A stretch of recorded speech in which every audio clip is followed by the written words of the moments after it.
Yes sir.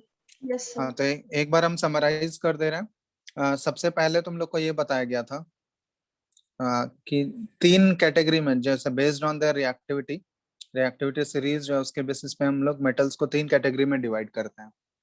सबसे top 5 जो है वो मेटल्स ऑफ हाई रिएक्टिविटी हो गया। मिडिल वाले जो एलिमेंट्स हैं मेटल्स विद मीडियम रिएक्टिविटी, और लास्ट के जो एलिमेंट्स होते हैं कुछ कुछ वो मेटल्स विद लो रिएक्टिविटी। अब तीनों टाइप के मेटल्स के लिए हम लोग अलग अलग स्टेप्स यूज करते हैं उनको एक्सट्रैक्ट करने के लिए। तो सबसे लास्ट वाला जो कैटेगरी है मेटल्स विथ लो रिएक्टिविटी, तो उनके लिए क्या करते हैं, उनके ओर्स जनरली तुम देखोगे कार्बोनेट्स या सल्फाइड के फॉर्म में रहते हैं। तो अगर ओर्स कार्बोनेट और सल्फाइड के फॉर्म में है तो उसको सबसे पहले हम लोग ऑक्साइड में बदलते हैं। रीजन पता है ऑक्साइड में क्यों बदला जाता है? ये बताए थे लास्ट क्लास में। क्योंकि ऑक्साइड्स को रेड्यूस करना क्या है, वो आसान है as compare to carbonates and sulphides. लिखाया था ना ये रीजन? यस और नो? Yes sir. तो ऑक्साइड्स में बदलने के लिए, अगर मान लो कार्बोनेट्स और सल्फाइड्स के फॉर्म में जनरली हैं, तो ऑक्साइड में बदलने के लिए कौन सा 2 तरीका हम लोग यूज करते हैं? एक हाँ, एक रोस्टिंग होता है और दूसरा कैल्सिनेशन होता है। रोस्टिंग किसके लिए परफॉर्म किया जाता है? किस टाइप के? और सल्फाइड ओर्स के लिए। और रोस्टिंग में क्या होता है ना, सल्फाइड ओर्स को in presence of air heat करते हैं हम लोग। एयर के प्रेजेंस में हीट करोगे तो वो ऑक्साइड में कन्वर्ट होगा और plus sulphur dioxide gas evolve होता है। ठीक है। और कैल्सिनेशन में क्या करते हैं हम लोग, इन एब्सेंस ऑफ एयर में कार्बोनेट ओर्स के लिए जनरली परफॉर्म करते हैं कैल्सिनेशन। तो कार्बोनेट ओर्स को in absence of air heat करोगे तो किस में कन्वर्ट हो जाएगा, ऑक्साइड प्लस CO2 गैस में। तो ऑक्साइड में कन्वर्ट हो गया। अब तुम लोग को ये बताए थे कि लो रिएक्टिविटी वाले जितने भी मेटल्स हैं उनके ऑक्साइड्स क्या होते हैं, अनस्टेबल होते हैं अनस्टेबल। उसको अगर मेटल में कन्वर्ट करना है तो सिंपली क्या कर देना होगा, हीट कर देने पे डायरेक्टली वो मेटल में कन्वर्ट हो जाता है। बताए थे ना, डायरेक्टली उनके ऑक्साइड्स को अगर हीट कर दोगे तो उनसे वो डायरेक्टली मेटल ऑब्टेन हो जाएगा, क्रूड मेटल। जैसे इसमें फॉर एग्जांपल हम लोग ले सकते हैं, जैसे मर्क्यूरी का ऑक्साइड है HgO। इसको अगर हीट कर दिए हम लोग, ये इतना अनस्टेबल है कि ये Hg प्लस Hg लिक्विड और प्लस ये O2 गैस में कन्वर्ट हो गया। ठीक है। तो ये है, जैसे सिल्वर का ऑक्साइड होगा, जैसे गोल्ड का ये लिखे सिल्वर का Ag2O। ठीक है। तो इसको भी हीट करोगे, ये देखोगे डायरेक्टली Ag सॉलिड और प्लस O2 गैस में कन्वर्ट हो गया। तो ये सारे जो लो रिएक्टिविटी वाले मेटल्स हैं उनके ऑक्साइड्स अनस्टेबल होते हैं, उनको डायरेक्टली हीट करने पे ही डायरेक्टली मेटल में कन्वर्ट हो जाएगा। तो ये तो हो गया लो रिएक्टिविटी वाला। उसके बाद मीडियम रिएक्टिविटी वाले में क्या किए थे हम लोग, मीडियम रिएक्टिविटी वाले में भी हम लोग यही देखे थे कि उनके ओर्स जो होते हैं जनरली कार्बोनेट या सल्फाइड में होता है। तो कैल्सिनेशन और रोस्टिंग करके उनको पहले हम लोग ऑक्साइड्स में बदलते हैं। फिर उसके बाद क्या करते हैं, उनके ऑक्साइड्स को डायरेक्टली हीट करने पे मेटल मिल जाएगा क्या हम लोगों को? यस और नो? मीडियम रिएक्टिविटी वाले मेटल्स जो हैं उनके ऑक्साइड्स को डायरेक्टली हीट करने पे मेटल मिलेगा? नो। तो क्या करना पड़ता है वहां पे, उनको उनसे अगर मेटल ऑब्टेन करना है हमको तो क्या करना पड़ेगा? रीजन कौन सा प्रोसेस अप्लाई करेंगे हम लोग? रिड्यूसिंग एजेंट के हेल्प से रिडक्शन करते हैं विद द हेल्प ऑफ, हाँ, रिडक्शन परफॉर्म करते हैं with the help of suitable reducing agent. और वो रिड्यूसिंग एजेंट देखोगे जनरली क्या यूज होता है, कार्बन यूज होता है। कार्बन ही यूज करता है ना, कार्बन हो गया, या फिर कोई भी जिस ऑक्साइड का मेटल है, ठीक है, जिस मेटल का ऑक्साइड है उसको रिड्यूस करना है तो उससे हम लोग कोई हायर रिएक्टिविटी वाला मेटल ले लेंगे। तो मेटल्स वो भी हायर रिएक्टिव मेटल भी क्या करते हैं, एक रिड्यूसिंग एजेंट की तरह यूज करते हैं। उसमें बहुत सारे रिएक्शंस तुम लोग को बताए थे। एक एग्जांपल जैसे थर्माइट रिएक्शन बताए थे, याद है? Yes sir. तो थर्माइट रिएक्शन क्या लिखोगे, उसका पूरा केमिकल रिएक्शन बताओ। थर्माइट रिएक्शन किसको बोलते हैं हम लोग? कौन सा रिएक्शन को? बताओ पूरा रिएक्शन क्या होता है? Fe2O3 plus Al Fe2O3 plus Al2O3. हाँ, Fe2O3 प्लस Al, वो प्रोडक्ट क्या बनाएगा? Fe plus Al2O3। याद रखना, ये रिएक्शन पूछा जाता है, और इस रिएक्शन को हम लोग यूज करते हैं फॉर ज्वाइनिंग रेलवे ट्रैक्स, या फिर किसी मशीन पार्ट्स में अगर क्रैक आ गया उसको वेल्ड करने के लिए इस रिएक्शन का यूज किया जाता है। ठीक है, तो ये तो हो गया for extraction of metals of medium reactivity. फिर extraction of metals with high reactivity, उसके लिए क्या करते हैं हम लोग? तो उनके जो कंपाउंड्स होते हैं ना, हाँ, इलेक्ट्रोलाइसिस ही करना पड़ता है, क्योंकि उनके कंपाउंड्स जो होते हैं बहुत ज्यादा हाईली स्टेबल होता है। तो उनको तुम हीट करोगे तो कोई फर्क नहीं पड़ेगा, नॉर्मल हीटिंग करोगे तो कोई फर्क नहीं पड़ेगा, रिड्यूस करने का भी कोशिश करोगे रिड्यूसिंग एजेंट से तो वो रिड्यूस नहीं होगा, बहुत ज्यादा हाईली स्टेबल होता है। तो बस एक ही तरीका है, हम लोग इलेक्ट्रोलाइटिक रिडक्शन कराते हैं, इलेक्ट्रिसिटी पास करके हम लोग उसको रिड्यूस करते हैं। बहुत ज्यादा हाई करंट पास करना पड़ता है हमको, हाई वोल्टेज, तभी जाके वो इलेक्ट्रिकली रिड्यूस होते हैं और वो रिड्यूस होकर मेटल्स बनते हैं। तो इसमें तुम लोग का एग्जांपल बताए थे, NaCl का इलेक्ट्रोलाइसिस बताए थे, Al2O3 का इलेक्ट्रोलाइसिस बताए थे, याद है? कैथोड पे अलग प्रोडक्ट बनता है, एनोड पे अलग प्रोडक्ट बनता है। लास्ट क्लास में किए थे ना ये हम लोग। Yes, sir. कैथोड पे कौन सा रिएक्शन होता है? रिडक्शन होता है। और एनोड पे हमेशा कौन सा रिएक्शन होता है? ऑक्सीडेशन होता है। लिख के भी बताए थे किस टाइप का रिएक्शन होगा। ऑक्सीडेशन मतलब लॉस ऑफ इलेक्ट्रॉन, और रिडक्शन मतलब गेन ऑफ इलेक्ट्रॉन। किए थे, याद है या भूल गए सब चीज? Yes, sir. याद है ना? Yes, sir.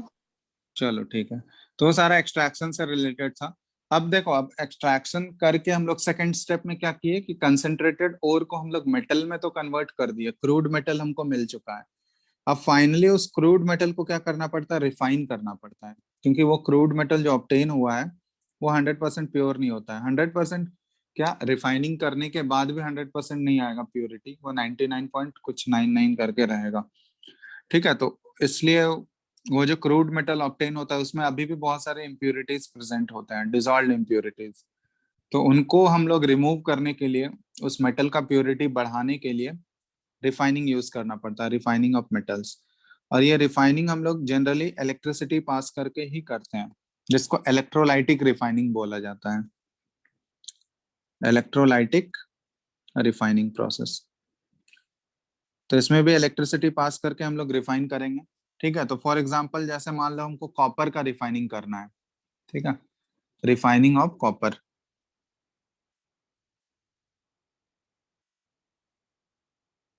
कॉपर, तो देखते हैं कैसे हम लोग इलेक्ट्रिसिटी पास करके इसको रिफाइन करेंगे। तो यहाँ भी देखो, इलेक्ट्रिसिटी पास करेंगे, इलेक्ट्रोलाइसिस कर रहे हैं, तो एक इलेक्ट्रोलाइटिक सेल लेना होगा हमको। ठीक है, अब इलेक्ट्रोलाइटिक सेल का कंपोजिशन तुम लोग को पता होना चाहिए कि इसमें दो इलेक्ट्रोड्स होते हैं, एक कैथोड होता है और दूसरा एनोड होता है। तो जो इम्प्योर रॉड है, मतलब जिस रॉड को, जिस कॉपर के रॉड को हमको प्योर करना है, मतलब उससे इम्प्योरिटीज हटाना है, तो इम्प्योर रॉड को हमेशा कहाँ पे लोगे तुम? कैथोड पे या एनोड पे? बताओ, बोलो बोलो। इम्प्योर मेटल जो होगा उसको कहाँ पे लेंगे हम लोग? Anode. एनोड पे। ये हमेशा ध्यान रखना, जो इम्प्योर रॉड है ये हमारा एनोड पे होगा। ठीक है, तो ये एनोड हम बना दिए। और एक प्योर रॉड जो होगा, प्योर कॉपर का रॉड। ठीक है, कॉपर का इलेक्ट्रोलिसिस कर रहे हैं तो प्योर कॉपर का रॉड हम लोग कैथोड बनाएंगे। इसको देखो, यहाँ पे ऐसे कैथोड और एनोड कैसे हम लोग आइडेंटिफाई करते हैं, ये बताए थे तुम लोगों को। जो negative terminal of the battery से कनेक्टेड होगा उस इलेक्ट्रोड को क्या बोला जाता है? Cathode. कैथोड। और जो positive terminal of the battery से कनेक्टेड होगा वो एनोड। तो ये हो गया, जो बड़ा वाला लाइन है वो पॉजिटिव टर्मिनल होता है, छोटा लाइन है ये नेगेटिव टर्मिनल है। ठीक है, तो यहाँ पे ये हो गया हमारा, ये देखो ये हो गया एनोड हमारा, पॉजिटिव टर्मिनल से कनेक्टेड है, और ये हो गया हमारा कैथोड। तो यहाँ पे ध्यान रखना, जिस रॉड का हमको क्या करना है? प्योरीफाई करना है, जिस रॉड का रिफाइनिंग करना है, तो उसको हमेशा हम लोग कहाँ पे रखेंगे, एनोड पे। तो ये जो इम्प्योर मेटल है ना, इम्प्योर मेटल का रॉड बना दो तुम एनोड, और ये कैथोड पे पूरा प्योर मेटल है, ठीक है, कॉपर का। अब यहाँ पे देखो, अब इसमें इलेक्ट्रोलिसिस करना है हमको, तो यहाँ पे एक इलेक्ट्रोलाइट लेना होगा। अब जिस मेटल का हम लोग रिफाइनिंग कर रहे हैं उसी मेटल का हमको यहाँ इलेक्ट्रोलाइट लेना होगा। तो यहाँ पे किस मेटल का रिफाइनिंग हम लोग कर रहे हैं, एग्जाम्पल किसका देख रहे हैं, कॉपर का। तो ये जो इलेक्ट्रोलाइट तुमको लेना है वो कॉपर का ही किसी सॉल्ट का इलेक्ट्रोलाइट लेना है तुमको।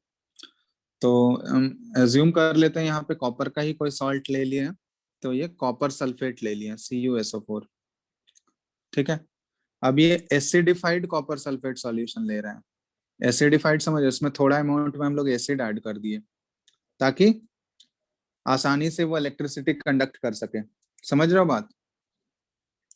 एसिडिफाइड करने का, जैसे वाटर का भी इलेक्ट्रोलाइसिस बताए थे तुम लोग को, तो उसमें बताया गया था कि वाटर में भी थोड़ा अमाउंट हम लोग एसिड ऐड कर देते हैं। क्यों एसिड ऐड करते हैं, रीजन बताया था ना,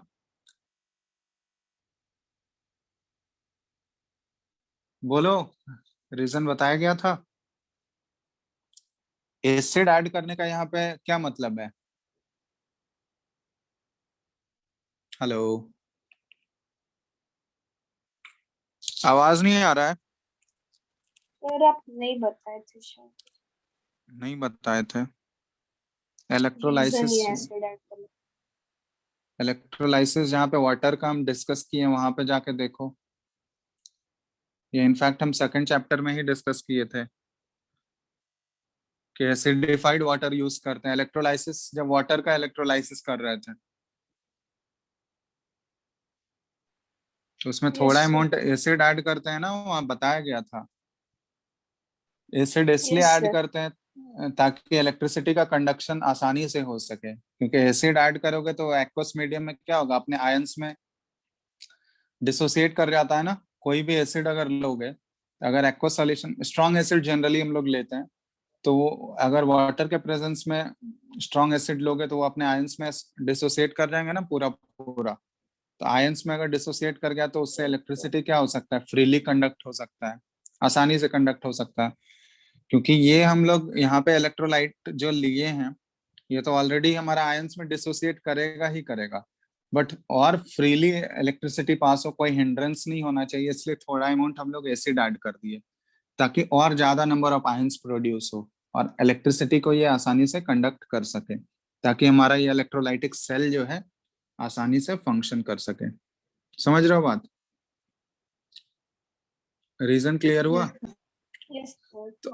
तो यहाँ पे ध्यान देना, इलेक्ट्रोलाइटिक रिफाइनिंग जब भी हम लोग करेंगे तो इम्प्योर मेटल, मतलब जिसको हमको प्योर करना है, जिसका रिफाइनिंग करना है, तो उसको हमेशा एनोड पे रखेंगे हम लोग, और जो प्योर मेटल होगा हमारा उसको हम लोग कैथोड पे रखेंगे। तो यहाँ पे हम लोग रिफाइनिंग कर रहे हैं कॉपर का, तो प्योर मेटल मतलब ये जो रॉड लिए हैं हम लोग, ये कॉपर का ही प्योर रॉड होगा, ठीक है। और ये जो इम्प्योर मेटल है, यहाँ पे कॉपर प्लस इम्प्योरिटीज है, समझ रहे हो?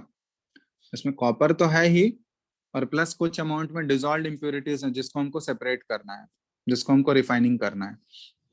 अब यहाँ पे देखो रिएक्शन क्या क्या हो रहा होगा बताओ। जैसे ही इसको इलेक्ट्रिसिटी पास करोगे, जैसे ही इसको बैटरी से कनेक्ट कर दोगे, तो एक इलेक्ट्रोलाइटिक रिएक्शन होगा यहाँ पे, ठीक है, करंट पास होगा और एक रिएक्शन होगा, कैथोड और एनोड पे एक रिएक्शन हो रहा होगा। तो रिएक्शन एट कैथोड यहाँ पे हम लिख रहे हैं, कैथोड पे क्या रिएक्शन हो रहा है और एनोड पे क्या रिएक्शन हो रहा है। तो कैथोड पे हमेशा कौन सा रिएक्शन होता है, ऑक्सीडेशन या रिडक्शन, बताओ।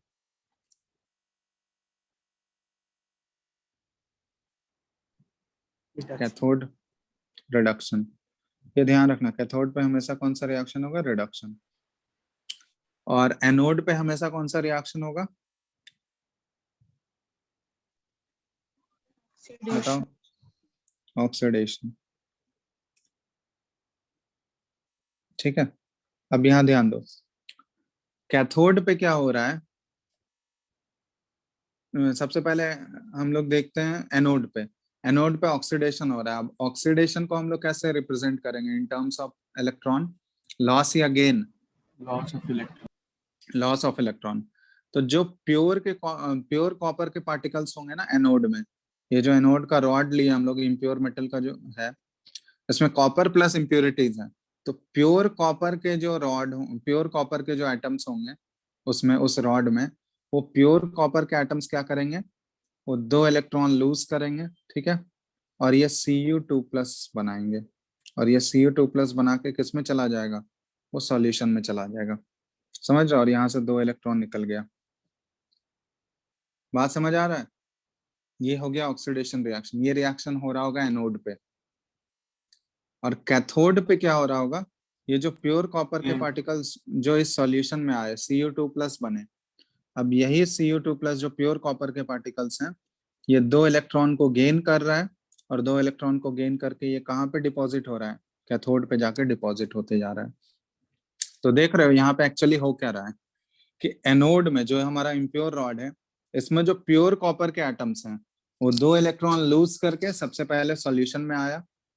अब उस सॉल्यूशन में जैसे ही वो आया, अब उस सॉल्यूशन में क्या किया, वहां पे इलेक्ट्रॉन्स भी अवेलेबल है। तो उस सॉल्यूशन में जो प्योर कॉपर के पार्टिकल्स हैं, वो 2 इलेक्ट्रॉन गेन किया, Cu2+ आयन जो है 2 इलेक्ट्रॉन को गेन किया, और वो जाके कहाँ पे डिपॉजिट होते जा रहा है, कैथोड पे। तो कैथोड हमारा ऑलरेडी प्योर मेटल का ही रॉड था। तो देखोगे यहाँ पे प्योर कॉपर एटम्स का ट्रांसफर एनोड से क्या हो रहा है, कैथोड पे हो रहा है। तो आफ्टर सम टाइम, आफ्टर मान लो कुछ इंटरवल पास होने के बाद, कुछ टाइम इंटरवल पास होने के बाद, ऑब्जर्वेशन क्या आएगा तुम्हारा, ये जो एनोड का रॉड है, जो इम्प्योर मेटल का रॉड है, ये धीरे धीरे क्या होते जाएगा, पतला होते जाएगा, थिन। थिन होगा या नहीं, ये बताओ।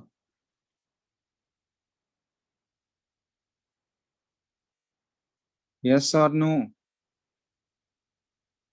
सर क्योंकि एक्चुअली ये आफ्टर सम टाइम ऑब्जर्वेशन क्या ऑब्जर्व करोगे तुम, after some time you observe that the anode वाला जो रॉड है हमारा, इम्प्योर रॉड जो था, वो धीरे धीरे देखोगे वो उसका थिकनेस कम होते जा रहा है, वो पतला होते जा रहा है वो रॉड। क्यों पतला होते जा रहा है? क्योंकि उससे जो है ना धीरे धीरे एटम्स का लॉस होते जा रहा है ना। जो प्योर कॉपर के पार्टिकल्स हैं, वो तो 2 इलेक्ट्रॉन लूज करके सॉल्यूशन में आ रहे हैं, और सॉल्यूशन में आके वो क्या कर रहे हैं, वो 2 इलेक्ट्रॉन गेन करके कैथोड पे जाकर डिपॉजिट होते जा रहा है। तो after some time you will observe that the thickness of the rod present at anode will decrease, और at the same time cathode वाले रॉड का थिकनेस क्या हो जाएगा, इंक्रीज। क्योंकि प्योर कॉपर के पार्टिकल्स क्या हो रहा है, एनोड से निकल के वो कहाँ डिपॉजिट होते जा रहा है, वो कैथोड पे ही डिपॉजिट होते जा रहा है। तो कैथोड वाला रॉड का थिकनेस जो है वो टाइम के साथ देखोगे तुम क्या हो जाएगा, वो इंक्रीज होते जाएगा। इसमें देखोगे यहाँ पे ऐसे कॉपर आके डिपॉजिट होते गया, है ना, कुछ इस तरह से यहाँ पे प्योर कॉपर के एटम्स आके यहाँ पे डिपॉजिट होते जाएंगे। तो इसका थिकनेस तुम्हारा बढ़ते जाएगा टाइम के साथ, और ये एनोड रॉड का थिकनेस जो है ये टाइम के साथ डिक्रीज होते जाएगा, ये धीरे धीरे पतला होते जाएगा। और जो भी इम्प्योरिटीज है ना ये कॉपर में, कॉपर एटम्स में, जो कॉपर के साथ जो भी इम्प्योरिटीज होते हैं, वो इम्प्योरिटीज देखोगे, क्योंकि इम्प्योरिटीज वाले एटम्स जो है वो तो इलेक्ट्रॉन लॉस नहीं करेगा, ठीक है, इलेक्ट्रॉन लूज तो सिर्फ कॉपर कर रहा होगा। तो इम्प्योरिटीज देखोगे धीरे धीरे वो जाके नीचे सेटल होते जाएगा, ठीक है। तो इम्प्योरिटीज जो होता है ना कॉपर में, मेनली जो इम्प्योरिटीज प्रेजेंट होता है कॉपर के साथ, जो एलिमेंट्स मिक्स होते हैं या मेटल्स जो मिक्स होते हैं, वो जनरली जो होते हैं वो लेस रिएक्टिव मेटल्स होते हैं, जैसे गोल्ड हो गया, Ag, सिल्वर हो गया, ये सारे मेटल्स होते हैं, AgAu, ये इम्प्योरिटीज हैं। इम्प्योरिटीज जाके नीचे जाके सेटल होंगे, ठीक है। तो ये बेसिकली इसको बोला जाता है एनोड मड बोला जाता है, एनोड मड, ठीक है। एनोड मड क्यों बोल रहे हैं, क्योंकि बेसिकली वो एनोड में ही प्रेजेंट है ना, कॉपर के साथ वो मिक्स है ये सारे मेटल्स, ठीक है। हमको सिर्फ प्योर कॉपर को अलग करना है। तो ये सारे एलिमेंट्स हैं, ये इलेक्ट्रॉन वहां पे, कॉपर तो इलेक्ट्रॉन लूज करके वो निकल गया वहां से, लेकिन ये सारे मेटल्स जो है वहां पे इलेक्ट्रॉन लूज नहीं कर पा रहे हैं। तो वो सारे जो मेटल्स उसके साथ मिक्स थे वो क्या हो जाएगा, धीरे धीरे उससे निकलेगा, और कहाँ पे जाके डिपॉजिट होते जाएगा, ये सारे हैवी मेटल्स हैं, तो कहाँ जाके डिपॉजिट होते जाएगा वो बताओ, कंटेनर के एकदम बॉटम में। जैसे मड सेटल होता है ना पानी में, नीचे देखोगे, नीचे जाके पानी में कुछ टाइम बाद मड सेटल हो जाता है ना, गंदा पानी लोगे अगर तो। यस और नो? Yes, sir. तो उसी तरह ये सारे मेटल्स जो इम्प्यूरिटीज की फॉर्म में ही है, तो वो देखोगे धीरे धीरे टाइम के साथ क्या होगा, नीचे जाकर सेटल हो जाएगा। और वो बेसिकली इम्प्यूरिटीज कौन कौन से मेटल के होते हैं, सिल्वर, गोल्ड, प्लैटिनम, यही सारे मेटल्स होते हैं। तो इनफैक्ट जिस मेटल का रिफाइनिंग कर रहे हैं उससे ज्यादा कॉस्टली तो ये हमारा मड है ना। तो इसको फेंकना नहीं है, ये एक्चुअली कॉपर के साथ मिक्स रहते हैं, ठीक है, हम लोग सेपरेट कर रहे हैं उसको, तो इसको एनोड मड बोला जाता है, ठीक है, क्योंकि मड के तरह ये जाके नीचे सेटल हो जाता है और वो एनोड से ऑब्टेन हो रहा है, इसलिए एनोड मड बोला जाता है। समझ रहे हो बात, ये बेसिकली एक टर्म यूज किया गया है इसके लिए। और वो एनोड मड में बेसिकली कौन कौन से मेटल्स होते हैं, जो कॉपर से लेस रिएक्टिव मेटल्स हैं, जो उसके साथ मिक्स होते हैं, सिल्वर, गोल्ड, प्लैटिनम, ये सारे मेटल्स होते हैं, ठीक है। तो इस पूरे प्रोसेस को बोला जाता है इलेक्ट्रोलाइटिक रिफाइनिंग।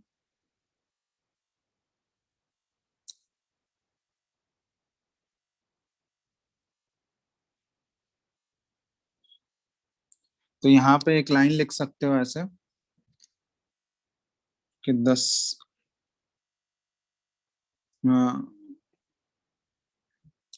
रिएक्शन लिख लिया ना तुम लोग, कैथोड पे क्या रिएक्शन हो रहा होगा, एनोड पे क्या रिएक्शन हो रहा होगा,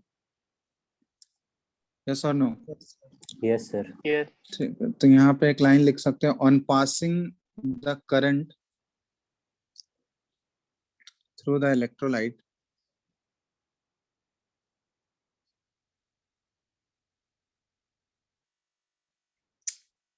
the pure metal from the anode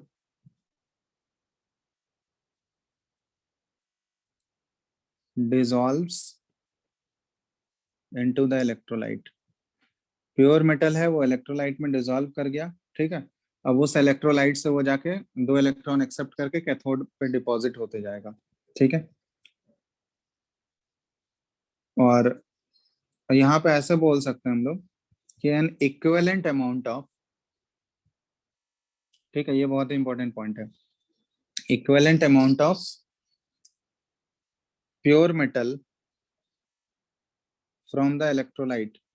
अब उस इलेक्ट्रोलाइट से मतलब जितना एनोड से प्योर मेटल निकल के इलेक्ट्रोलाइट में गया था, उतना ही अमाउंट जो है प्योर मेटल इलेक्ट्रोलाइट से निकल के कहाँ डिपॉजिट हो जाएगा, कैथोड पे, ठीक है। तो इसलिए लिख रहे हैं N equivalent amount of pure metal from the electrolyte is deposited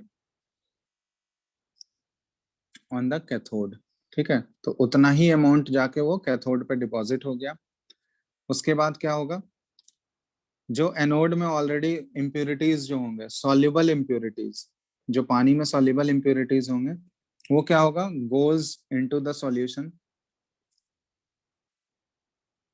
into the solution, whereas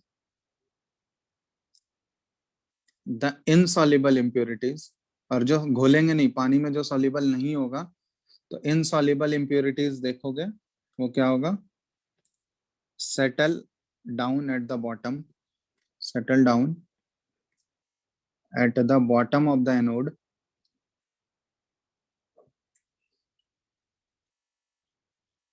and are known as anode mud, और उसी को बोला जाता है एनोड मड। और एनोड मड में बेसिकली कौन कौन से मेटल्स प्रेजेंट होते हैं, कॉपर, सॉरी कॉपर नहीं, सिल्वर, गोल्ड, प्लैटिनम, ये सारे मेटल्स होते हैं जनरली, ठीक है। तो बहुत ही कॉस्टली सारे मेटल्स होते हैं, एक्सपेंसिव मेटल्स एनोड मड में प्रेजेंट होंगे, जिसका रिएक्टिविटी बहुत ही कम होता है और वो उस सॉल्यूशन में सॉल्युबल नहीं है, तो वो जाके नीचे सेटल होते जाएगा, एनोड के नीचे देखोगे वो सेटल होते जाएगा, तो इसको एनोड मड बोला जाता है। ये पूरा प्रोसेस है इलेक्ट्रोलाइटिक रिफाइनिंग। अब ये तुमको एक्सप्लेन करने बोला जाएगा कि किसी एक मेटल का तुम इलेक्ट्रोलाइटिक रिफाइनिंग एक्सप्लेन करो, तो ये तुमको पूरा इलेक्ट्रोलाइटिक सेल बना के रिएक्शन लिख के बताना होगा, कैथोड और एनोड, और ये एक लाइन ऐसे पूरा लेबल करके बताना होगा, और उसके बाद ये तुमको ऐसे लिखना होगा 1-2 लाइन पॉइंट्स के फॉर्म में। ये ध्यान रखना कि एनोड में ये पूछा जाता है कि इम्प्योर मेटल को कहाँ पे रखेंगे, एनोड पे या कैथोड पे, तो इम्प्योर मेटल हमेशा एनोड पे रहेगा और प्योर मेटल हमारा कैथोड पे रहेगा। उसके बाद कौन कौन सा रिएक्शन हो रहा होगा, एनोड पे क्या रिएक्शन होगा, कैथोड पे क्या होगा, तो ये तुमको लिख के रिप्रेजेंट करना है। समझ रहे हो बात? तभी जाके फुल मार्क्स मिलेगा। ठीक है, तो इसको नोट डाउन कर लो। दिख रहा है ना स्क्रीन सबको?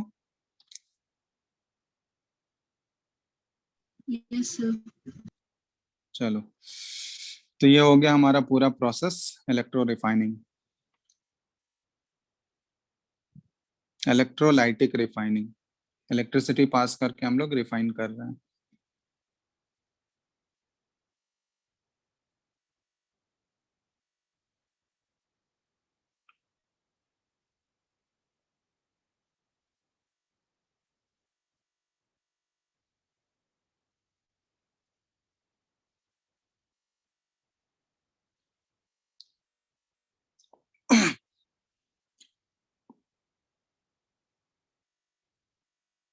लिख लिए?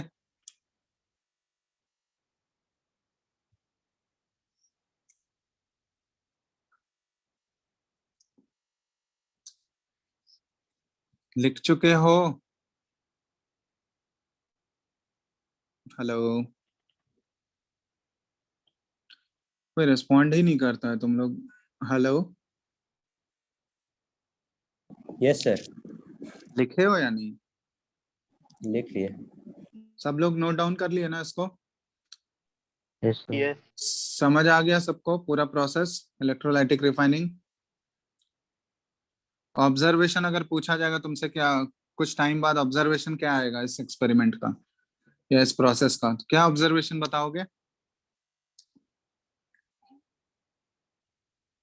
हम्म, क्या बताओगे? ऑब्जर्वेशन बताओ तो। अभी डिस्कस किए थे ऑब्जर्वेशन, क्या बताओगे? कोई तो रिस्पॉन्ड करो।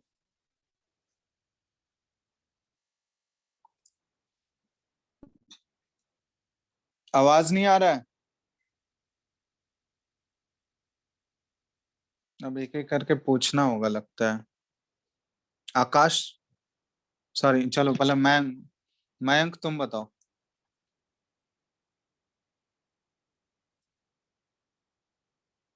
मयंक,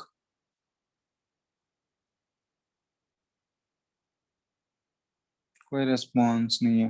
अनंत, एनोड का थिकनेस डिक्रीज करते जाएगा और कैथोड का इंक्रीज हो जाए। एनोड का थिकनेस जो है वो टाइम, जैसे जैसे टाइम पास होगा, वो एनोड वाला जो रॉड लिए हो तुम, वो धीरे धीरे देखोगे पतला होते जाएगा, और कैथोड वाला रॉड धीरे धीरे उसका थिकनेस इंक्रीज होते जाएगा। तो इसको एक्सप्लेन भी कर सकते हो क्यों ऐसा हो रहा है, क्योंकि एनोड से जो है प्योर कॉपर के पार्टिकल्स निकल रहे हैं, और वो कहाँ जाकर डिपॉजिट हो रहा है? कैथोड पे डिपॉजिट हो रहा है। और at the same time anode से इम्प्योरिटीज भी तो बाहर निकलते जा रहा है ना। तो इम्प्योरिटीज जो है कुछ तो सॉल्यूशन में चला गया जो सॉल्युबल था, और बाकी जो इनसॉल्युबल था वो नीचे जाके एनोड मड के फॉर्म में डिपॉजिट होते जा रहा है। तो धीरे धीरे एनोड वाला रॉड क्या होते जाएगा? वो पतला होते जाएगा, थिकनेस उसका कम होते जाएगा। बात समझ में आ गया सबको? तो ये पूरा प्रोसेस था हमारा इलेक्ट्रोलाइटिक रिफाइनिंग वाला, ठीक है। और ये प्रोसेस के बाद हम लोग का एक्सट्रैक्शन वाला प्रोसेस कंप्लीट हो गया सारा। तो यही 3 स्टेप्स इन्वॉल्व थे ना एक्सट्रैक्शन में। सबसे पहला था कंसंट्रेशन ऑफ ओर, कि वो ओर जो होता है उसको कंसंट्रेट करते हैं पहले हम लोग, उसके इम्प्योरिटीज को हटाते हैं शुरुआत में। उसके साथ कुछ मड प्रेजेंट होगा या फिर सैंड होगा, वो सबको रिमूव करते हैं। तो उसके लिए बहुत सारे स्टेप्स तुम लोग को बताए थे, बहुत सारे प्रोसेस। उसके बाद सेकंड स्टेप क्या था कि कंसंट्रेटेड ओर को क्रूड मेटल में ऑब्टेन किया जाता है, कन्वर्ट किया जाता है। तो क्रूड मेटल में कन्वर्ट करने का अलग अलग तरीका था डिफरेंट कैटेगरीज ऑफ मेटल्स के लिए, वो हम लोग डिस्कस किए। और तीसरे स्टेप में हम लोग क्या किए, वो जो क्रूड मेटल ऑब्टेन हुआ उसका हम लोग रिफाइनिंग करते हैं, उसको प्योरिटी बढ़ाते हैं उसका। तो उसके लिए इलेक्ट्रोलाइटिक रिफाइनिंग, इलेक्ट्रिसिटी पास करके उसके लिए हम लोग रिफाइनिंग प्रोसेस अप्लाई करते हैं। तो ये हो गया हमारा third step, final step, electrolytic refining. समझ आ गया ना सबको? कोई डाउट है इसमें? देख लो एक बार। Hello, yes sir. कोई डाउट है इसमें? No sir. No sir. चलो तो अब ये हो गया हमारा पूरा प्रोसेस कंप्लीट। अब इसमें देखो एक टॉपिक है यहाँ पे कोरोजन वाला। ये तो ऑलरेडी तुम लोग पढ़े हुए हो, फर्स्ट चैप्टर में भी हम लोग इस डिस्कस किए थे, याद है? केमिकल रिएक्शंस में, केमिकल रिएक्शंस एंड इक्वेशंस में ये कोरोजन टॉपिक डिस्कस हुआ था। यस क्या होता है कोरोजन, बताओ। कोरोजन को डिफाइन कैसे करोगे?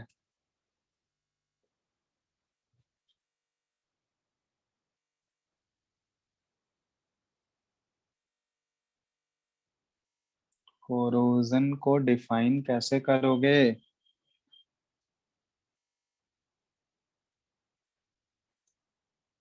अरे कोई भी रेस्पॉन्ड कर दो, अब स्पेसिफिकली नाम बोल के थोड़ी ना पूछेंगे।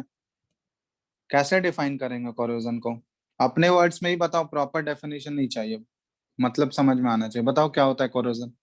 सर मेटल पे अगर कोई सब्सटेंस जैसे मॉइस्चर या मतलब जैसे एसिड कोई एक्ट करता है तो वो सब्सटेंस धीरे धीरे कोरोड हो जाता है, तो उसी प्रोसेस को कोरोजन कहते हैं। तो डीके होता है मेटल का, या फिर देखोगे उसको हम लोग बोल सकते हैं कि ईटिंग अप ऑफ मेटल्स, या फिर ऐसे भी बोला जाता है डिटेरियोरेशन ऑफ मेटल। मेटल के क्वालिटी का क्या होता है, धीरे धीरे देखोगे वो डिग्रेड होते जा रहा है। तो ईटिंग ऑफ मेटल या फिर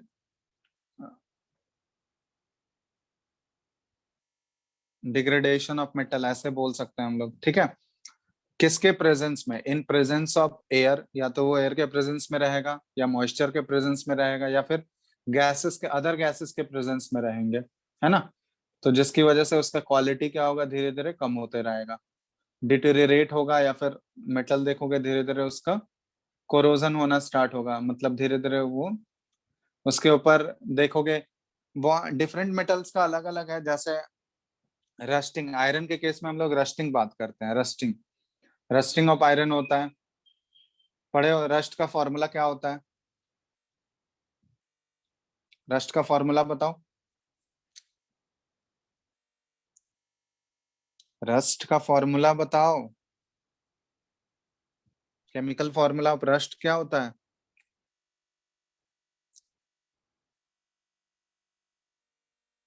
आकाश, यस सर। रस्ट का फॉर्मूला?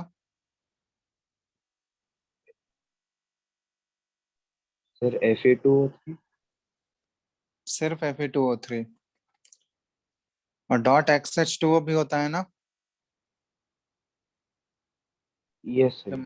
मॉइस्चर भी तो कंबाइन करता है ना उसमें, डॉट XH2। अब ये कितने अमाउंट में मॉइस्चर कंबाइन किया ये हमको नहीं पता, नंबर ऑफ मॉलिक्यूल्स, इसीलिए ये फिक्स नहीं होता है, इसीलिए इसको डॉट एक्स के टर्म में बोला जाता है। एक्स का नंबर वो फिक्स नहीं होता है। तो ये केमिकल फॉर्मूला हो गया रस्ट का। तो आयरन के केस में तो ये रस्टिंग हो गया।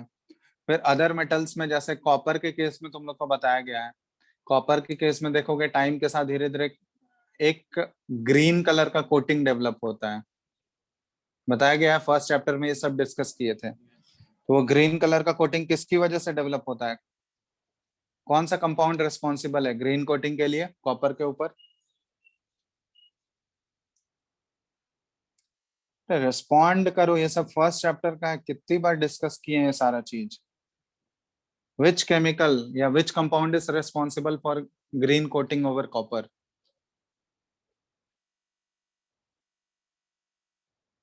कुछ भी नहीं पढ़ाई करते हो।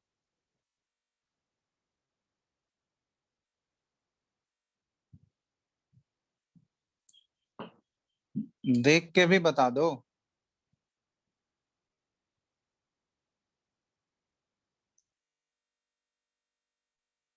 हेलो,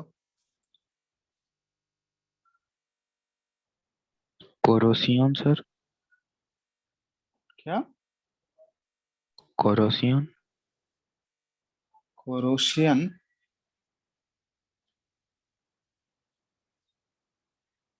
क्या बोल रहे हो भाई, क्या क्वेश्चन हम पूछ रहे हैं?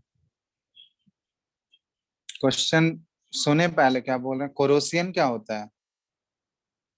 Copper carbonate. Basic copper carbonate, ये नहीं बताया गया तुम लोगों को? Yes sir. तो क्या इतना टाइम लगेगा तुम लोगों को बताने में? ये सब चीज कितनी डिटेल में हम डिस्कस किए हैं, सर रिएक्शन भी सुने पता है। नहीं उस समय question, network issue. Basic copper carbonate, इसका फॉर्मूला क्या होगा? CuOH होल ट्वाइस और डॉट CuCO3, यही होता है ना? यस सर, ग्रीन कलर इसी का। इसी कंपाउंड की वजह से कॉपर के ऊपर ग्रीन कलर का कोटिंग डेवलप होता है, green coating on copper products. ठीक है, तो ये कॉपर के ऊपर ग्रीन कलर का कोटिंग डेवलप होता है। इसके बाद ये एक और एग्जांपल बताए थे, सिल्वर के ऊपर देखोगे किस थोड़े टाइम बाद ब्लैक कलर का कोटिंग डेवलप हो जाता है। तो वो बताओ, सिल्वर के आर्टिकल्स के ऊपर ब्लैक कलर का कोटिंग किसकी वजह से डेवलप होगा, कौन से कंपाउंड की वजह से? Silver sulphate. Silver sulphide Ag2S की वजह से। पढ़े हो? यस और नो? ये भी हम डिस्कस किए थे। Ag2S यही कंपाउंड है ना? Yes sir. इसको सिल्वर सल्फाइड बोलते हैं। तो ये क्या करेगा, एक ब्लैक कलर का black coating on articles of silver. और ये जो रस्ट है, ये रस्ट का कलर क्या होगा? ये ब्राउनिश कोटिंग होता है, ब्राउनिश कोटिंग ऑन आयरन। तो ये सारा चीज डिटेल में हम डिस्कस किए हैं। ये सारा चीज तीनों कैटेगरी जो है ये कोरोजन में ही आ गया। ठीक है, ये सारे मेटल्स के, जो हमारा प्योर मेटल है उसकी क्वालिटी को ये क्या करता है, डिग्रेड करता है, उसकी क्वालिटी को कम करेगा। या मेटल्स देखोगे धीरे धीरे वो कोरोड होते जाता है, ठीक है, पतला होते जाता है, या फिर ईटिंग अवे, मतलब उसका धीरे धीरे क्वांटिटी देखोगे कम होते जा रहा है टाइम के साथ। तो ये हुआ कोरोजन। अब इन सभी को प्रिवेंट करने के लिए हम लोग क्या क्या स्टेप्स, ये सब भी बताया गया है। कोरोजन को कैसे प्रिवेंट करेंगे, क्या क्या तरीका था? गैल्वेनाइजेशन, गैल्वनाइजेशन, फिर ऑयलिंग, पेंटिंग बताया गया है, ऑयलिंग, ग्रीजिंग, इलेक्ट्रोप्लेटिंग, ऑयलिंग बताया गया है, ग्रीसिंग, ठीक है, ग्रीस अप्लाई कर दोगे। इलेक्ट्रोप्लेटिंग भी किए थे हम लोग, कि एक सुपीरियर मेटल का उसके ऊपर कोटिंग डेवलप कर देते हैं। गैल्वनाइजेशन होता है, गैल्वनाइजेशन में बेसिकली जिंक का कोटिंग डेवलप किया जाता है, उस प्रोसेस को गैल्वनाइजेशन बोलते हैं। या फिर एक और तरीका है एलॉइंग, कि मेटल का क्वालिटी अगर इम्प्रूव करना है तो उस दो तीन मेटल को मिक्स करके हम लोग एक एलॉय बना देते हैं। मिक्सचर ऑफ 2 और मोर मेटल्स को एलॉयज बोला जाता है। तो एलॉयज बनाने से उसका क्वालिटी क्या हो जाता है, इम्प्रूव हो जाता है। ठीक है, और उसमें जो है उसका उतना ज्यादा इजिली वो कोरोड नहीं होता है, कोरोजन। तो ये सारे तरीका है कोरोजन को प्रिवेंट करने का, है ना? यस और no? Yes sir. Yes sir. तो ये सारा चीज हम लोग फर्स्ट चैप्टर में डिस्कस किए ही थे ऑलरेडी। अब यहाँ पे एलॉयज का हम कुछ कुछ लिखा देते हैं, कॉमन एलॉयज, क्योंकि पूछा जाएगा कहीं पे भी। अगर एनसीईआरटी में तो तुम्हारा नहीं दिया है, लेकिन ये टेबल बना के तुम लोग ऐसे लिख लेना। ठीक है, कुछ कुछ कॉमन एलॉयज हैं जिसका कि तुमको पता होना चाहिए कंपोजिशन, मतलब कौन कौन से मेटल्स उसमें मिक्स रहते हैं। ठीक है, तो सम इम्पोर्टेंट एलॉयज, इसको टेबुलर फॉर्म में ऐसे लिख लो, क्योंकि तुम लोग एनसीईआरटी में भी कुछ कुछ दिया गया है, लेकिन जैसे एनटीएससी ये सब का एग्जाम दोगे तो उसमें पूछा जाता है बेसिकली ये। तो जैसे यहाँ पे हम लिख रहे हैं, यहाँ नेम लिखेंगे, दिख रहा है ना स्क्रीन सबको? Yes sir. यहाँ पे कंपोजिशन लिखेंगे और यहाँ पे इसका यूजेस लिखेंगे। ठीक है,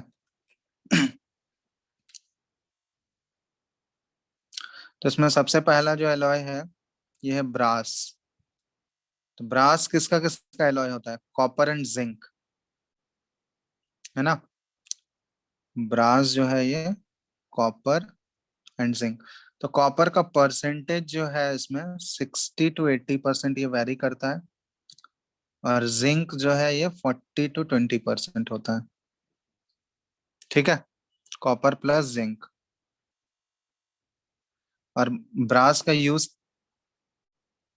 हाउस होल्ड यूटेंसिल्स बनाने में। यूटेंसिल्स देखे हो ना ब्रास का? Yes, sir. चलो, तो ये पहला हो गया ब्रास। दूसरा होता है ब्रॉन्ज। ब्रॉन्ज सुने हो तुम लोग?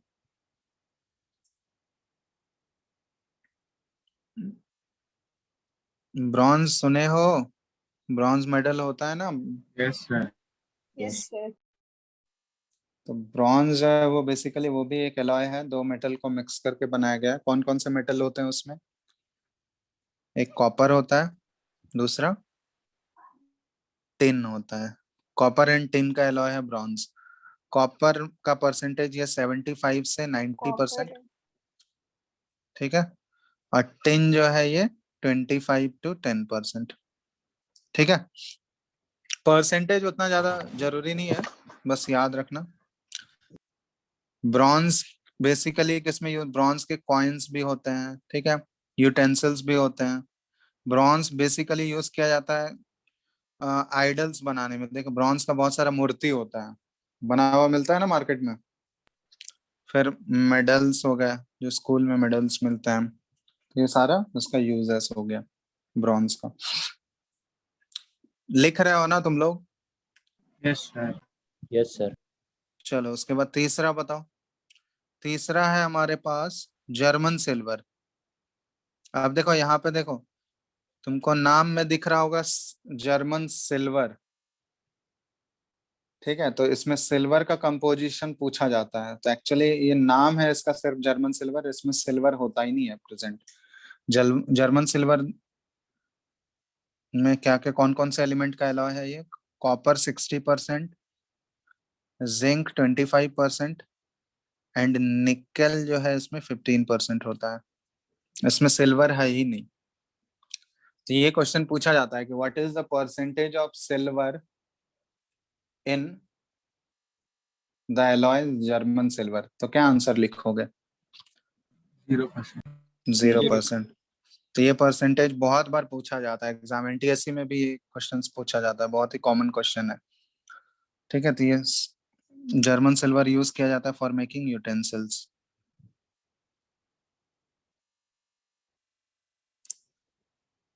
इसमें सिल्वर होता ही नहीं है।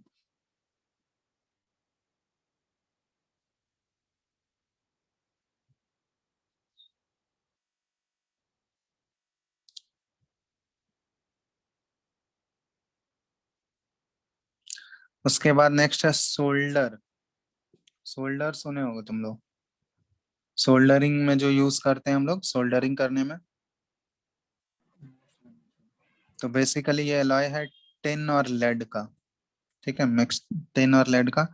टिन होता है इसमें 50 to 75% और लेड है 50 to 25%। ठीक है, सोल्डरिंग ऑफ मेटल्स में ये यूज किया जाता है।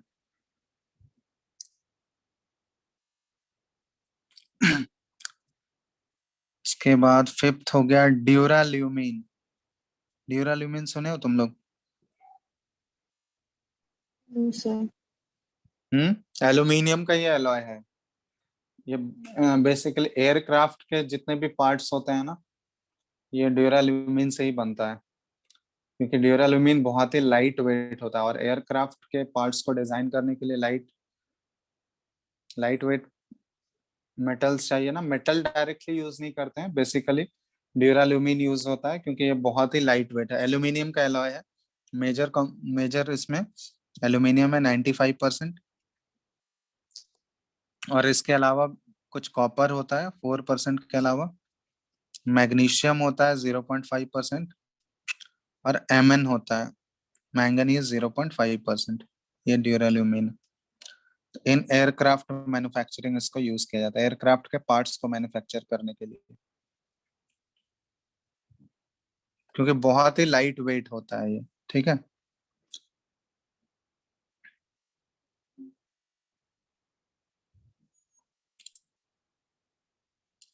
एल्यूमिनियम का एक और एलॉय है मैग्नीलियम।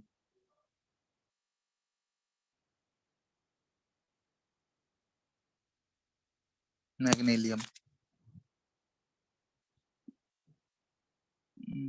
MAGNE लिख लो, मैग्नीलियम।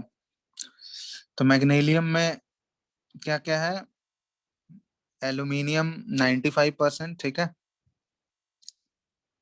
एल्यूमिनियम 95% है, और इसमें सिर्फ मैग्नीशियम होता है। मैग्नीशियम और एल्यूमिनियम का ये एलॉय है 5%। और ये यूज किया जाता है फॉर मेकिंग ऑर्नामेंट्स, या फिर एयरक्राफ्ट का जो फ्रेम होता है, ये भी थोड़ा सा लाइट वेट ही है, फॉर मेकिंग एयरक्राफ्ट फ्रेम्स। ड्यूराल्यूमिन और मैग्नीलियम, ये ध्यान रखना, एयरक्राफ्ट इंडस्ट्री में इसको यूज किया जाता है। इसके बाद और भी है एलॉयज, जैसे स्टील, तो सबसे कॉमन एलॉयज सुने ही होगे तुम लोग। स्टील किसका किसका एलॉय होता है? ये आयरन है, इसमें 98%, और कार्बन होता है, 2% कार्बन है, ठीक है, आयरन और कार्बन का ये एलॉय है। तो ये स्टील किसके लिए यूज किया जाता है? मशीन या कंस्ट्रक्शन पर्पस के लिए यूज किया जाता है, ब्रिज बनाने के लिए यूज किया जाता है, ठीक है, कंस्ट्रक्शन वर्क्स के लिए।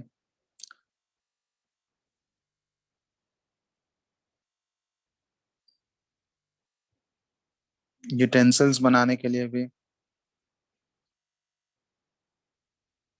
ठीक है, एक्सेट्रा। तो ये सारे स्टील के यूज हो गए। इसी में एक स्टेनलेस स्टील होता है।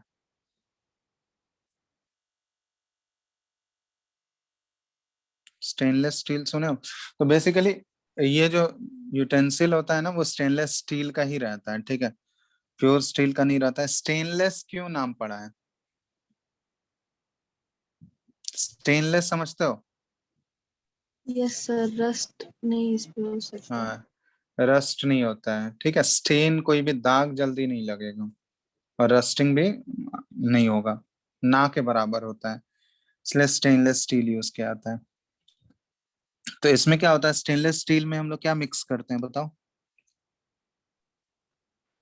आयरन निकल। आयरन, क्रोमियम और निकल, ठीक है। तो इसमें कुछ अमाउंट में क्रोमियम भी मिक्स किया जाता है, इसमें कुछ अमाउंट में निकल भी रहता है। Fe 82%, और क्रोमियम और प्लस निकल ये दोनों मिला के 18% मिक्स किया जाता है, ठीक है। तो स्टेनलेस स्टील में मेनली जो इसका यूज होता है कुकिंग यूटेंसिल्स में, ठीक है, नाइव्स बनाने में, जो भी नाइव्स होता है स्टील का, वो स्टेनलेस स्टील का ही यूज होता है। तो नाइव्स बनाने में ये यूज किए जाते हैं, तो यूटेंसिल्स और नाइव्स, ठीक है। तो ये हो गया स्टेनलेस स्टील। और भी इसमें कॉमन बता रहे हैं,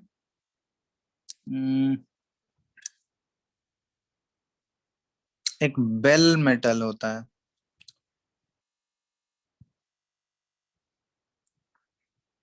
बेल मेटल एलॉय किसका है? कॉपर है, इसमें 80%, और टिन होता है 20%। ये बेल्स बनाने के लिए यूज किया जाता है, फॉर मेकिंग बेल्स। नाम ही है इसका बेल मेटल, ठीक है, तो बेल्स में।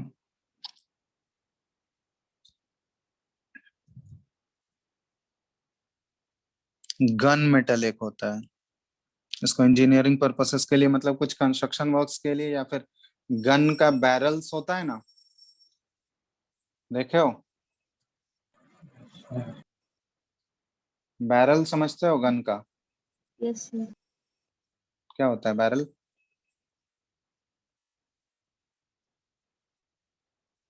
बैरल क्या होता है बताओ?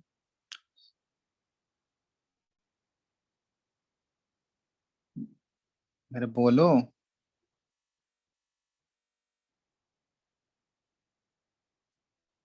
हेलो? सर जो सामने जो शूट करने वाला पार्ट रहता मेटल ट्यूब एक जो रहता है, क्या रहता है? सामने शूट का जो एक मेटल टाइप का एक हाँ, ट्यूब रहता है। ट्यूब, जिससे मतलब क्या निकलेगा? है, गोली। बुलेट। बुलेट जिससे निकलता है बाहर, तो वो बैरल होता है। वो बेसिकली देखोगे मेटालिक मेटालिक चीज रहता है आगे, ठीक है। तो यही एलॉय यूज किया जाता है, गन मेटल ही यूज किया जाता है उसको बनाने के लिए, है ना। तो इसमें कौन कौन से मेटल का वो मिक्सचर होता है बताओ। बेल मेटल में, बेल मेटल तो हो गया गन मेटल, तो कॉपर होता है उसमें, जिंक होता है, ठीक है, ये लिख लो। कॉपर का परसेंट, कॉपर ही 85% होता है। जिंक होता है इसमें 10%, और टिन भी होता है ये 5%, ठीक है। तो इसको यूज किया जाता है, गन मेटल का यूज क्या है, मशीन पार्ट्स बनाने के लिए यूज किया जाता है, या फिर यूज टू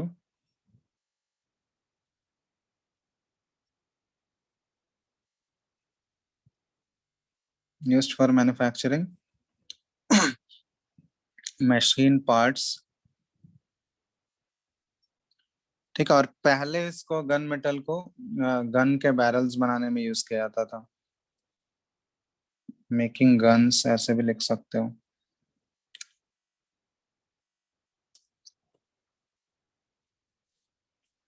तो इसका यूज हो गया गन मेटल।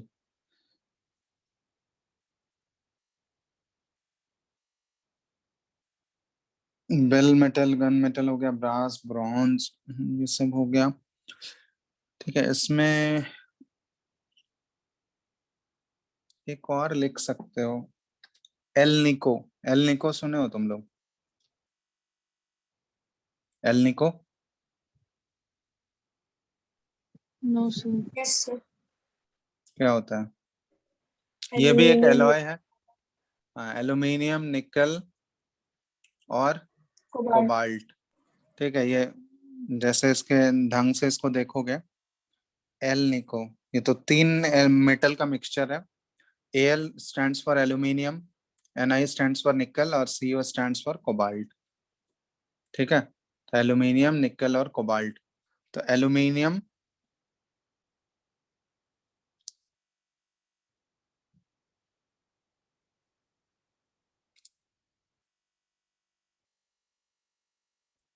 ठीक है, और निकल और कोबाल्ट, ये इसका यूज बहुत इंपॉर्टेंट है, ये मैग्नेट बनाने में यूज किया जाता है, फॉर मेकिंग मैग्नेट्स, ठीक है।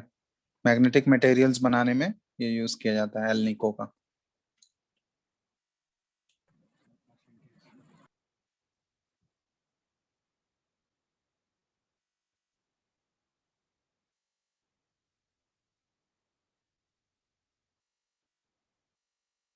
एल्यूमिनियम, निकल और कोबाल्ट। तो परसेंटेज जरूरी नहीं है हर केस में तुमको याद रखना है, ठीक है। मेनली कंपोजिशन याद रखना कि कौन कौन से उसमें मेटल्स मिक्स होते हैं, समझ में आ रहा है। परसेंटेज उतना ज्यादा जरूरी नहीं है, बस ये ध्यान रखना कि उसमें मेजर एलिमेंट कौन सा है।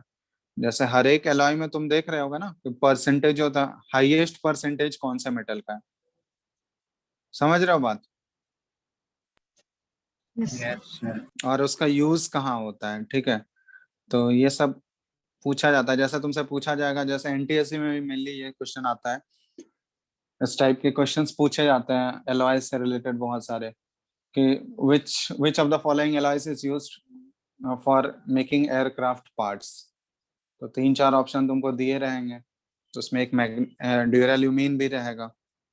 तो अगर नहीं पता रहेगा यूजेस तो नहीं कर सकते हो, ठीक है। तो ड्यूराल्यूमीन अगर पूछा जाएगा मेनली कौन से मेटल का वो एलॉय है, तो मेन मेटल उसमें कौन सा है, ड्यूराल्यूमीन, Aluminum. ड्यूरल एल्यूमिनियम। तो मेनली उसमें 95% एल्यूमिनियम प्रेजेंट होता है। तो एल्यूमिनियम का दो एलॉय होता है, ड्यूराल्यूमीन और मैग्नीशियम, वो दोनों यूज किया जाता है एयरक्राफ्ट इंडस्ट्री में, एयरक्राफ्ट मैन्युफैक्चरिंग में वो यूज किया जाता है, ठीक है।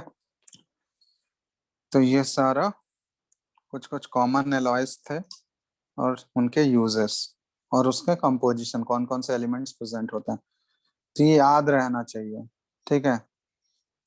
याद रहेगा या नहीं ना, Yes. याद हो जाएगा इतना। Yes sir. चलो, तो ऑलमोस्ट ये चैप्टर हो ही गया तुम लोग का खत्म। अब क्या है इसमें, और कुछ बचा क्या? देखो तो एनसीईआरटी चेक करो, एनसीईआरटी में और कुछ है बचा हुआ? No sir. कुछ नहीं है, पूरा टॉपिक हो गया खत्म। Yes sir, last topic prevention of corrosion ही था। चलो ठीक है। तुम लोग का लास्ट क्लास में कुछ होमवर्क दिए थे, एनसीईआरटी के एक्सरसाइज को कंप्लीट कर लिए तुम लोग? कौन कौन कंप्लीट किया है यस सर। पहले? सच सच बोलना, Yes, यस sir. सर। पूरा बना लिए?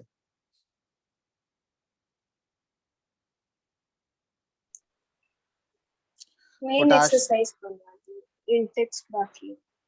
Sodium, potassium and lithium are stored under oil. क्यों स्टोर किया जाता है बताओ? बहुत हाईली रिएक्टिव मेटल्स है, तो मतलब अगर उसको एयर में एक्सपोज कर देंगे तो वो मतलब उसमें आग लग सकती बहुत ज्यादा हाईली रिएक्टिव होते हैं, तो एयर से भी बहुत विगरस रिएक्शन होता है, तो प्रोबेबिलिटी है वहां पे दे में कैच फायर, इसलिए उसको केरोसिन के अंदर स्टोर किया जाता है। या फिर अगर कोई मॉइस्चर के भी कांटेक्ट में आएगा तो बहुत ही विगरस रिएक्शन होता है उन सभी मेटल का। ठीक है, इसलिए उसको एयर या मॉइस्चर से हम लोग दूर ही रखते हैं।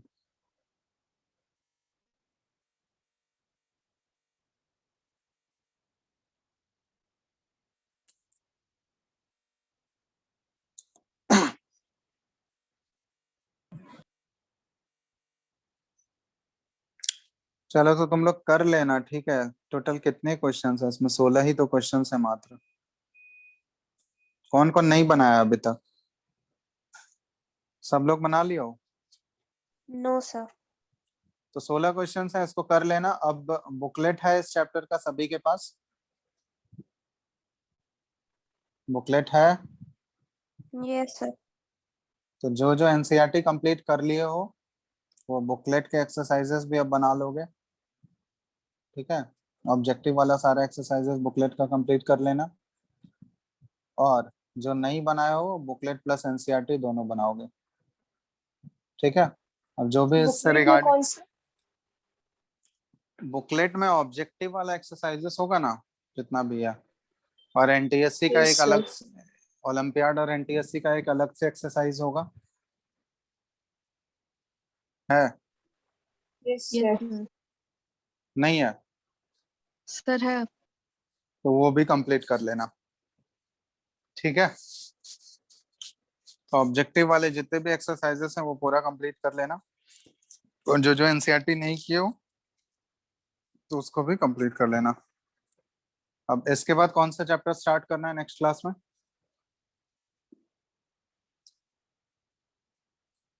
Carbon and it's compounds. Carbon and its compound, ठीक है। तो यहाँ तक तुम लोग कंप्लीट करके रखो, फिर अगले क्लास में हम लोग नया चैप्टर स्टार्ट करेंगे। इस चैप्टर में देख लो एक बार, कुछ डाउट है किसी को भी? एक बार देख लो पूरा चैप्टर, डाउट है कुछ तो पूछो। किसी को भी डाउट है तो पूछ लो इस चैप्टर में। हाँ, और तुम लोग बोर्ड का लिए कि नहीं अभी तक? क्वेश्चन बैंक लिए हो? Yes sir. अब तो मार्केट खुल गया है, अब भी लॉकडाउन चल रहा है क्या? ले लियो तुम लोग, सभी लोग? No yes sir. नहीं लियो, नहीं लियो तो ले लेना, तुम्हारे लिए ही है। उसमें तीनों सब्जेक्ट का मिल जाएगा तुमको, फिजिक्स केमिस्ट्री बायो सबका रहेगा उसमें, ठीक है। तो साइंस का अलग रहता है, किसी एक का ले लेना शायद, टुगेदर विद का आता है। और भी कौन कौन से पब्लिकेशन का आता है? 2-3 पब्लिकेशन। कौन सा लिए हो तुम लोग टुगेदर विथ वाला? जो जो लिए हैं कौन सा पब्लिकेशन का लिए हो?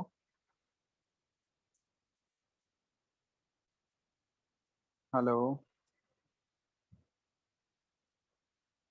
अरे बताओ, कोई भी नहीं लिया है क्या?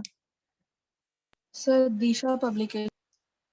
दिशा ठीक है, कोई भी ले लेना, सब में सेम ही। तो बोर्ड के क्वेश्चंस हैं तो वो तो डिफरेंट थोड़ी रहेगा। तुम लोग का बोर्ड होगा या नहीं? हेलो, क्या तुम लोग को बोर्ड देने का मन है या कैंसिल करवाना है? क्या लग रहा है, तुम लोगों का हो पाएगा? पता नहीं सर। हो ही जाएगा। तुम लोग का हो जाएगा? क्यों, अभी कैसे बोल सकते हो? क्या कितना % चांस है कि हो जाएगा बोर्ड? 70। 70? अबे थर्ड वेव भी आने वाला है, उसके बाद फोर्थ फिफ्थ भी आएगा।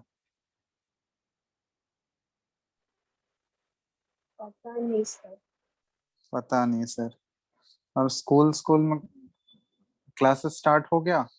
समर वेकेशन खत्म हुआ कि नहीं अभी तक? आज तक तो टेस्ट था, आज पीरियोडिक खत्म।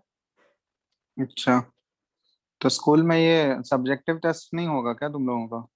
जो हाफ ईयरली होगा वो तो पीरियोडिक तो सब्जेक्टिव। ऑब्जेक्टिव हुआ था, लेकिन हाफ ईयरली नहीं पता। हाफ ईयरली कब होगा? अगस्त में होता है ना वो, सितंबर में? सितंबर में। तब तक तो मोस्ट पिछले साल प्रोबेबली हम लोग का खुल अक्टूबर में जाना हुआ चाहिए। चलो ठीक है, इस चैप्टर को कुछ पूछना है तुम लोगों को, इस चैप्टर में किसी को भी नो सर। कोई डाउट नहीं है? चलो ठीक है फिर, तो बुकलेट के एक्सरसाइजेस और एनसीईआरटी के कंप्लीट कर लेना। उसके बाद फिर हम लोग नया चैप्टर स्टार्ट करेंगे नेक्स्ट क्लास में, कार्बन एंड इट्स कंपाउंड। तुम लोग का तो कोई रिडक्शन नहीं है ना सिलेबस में अभी तक? No sir. No sir. चलो ठीक है फिर, तो हम लोग नेक्स्ट क्लास से नया चैप्टर स्टार्ट करेंगे। कोई डाउट होगा तो नेक्स्ट क्लास में पूछ लेना इसका, है ना? एक्सरसाइजेस बनाओगे, अगर कुछ भी डाउट होगा तो अगले क्लास में पूछ Yes, सकते हो। चलो ठीक है फिर, एंड करते हैं।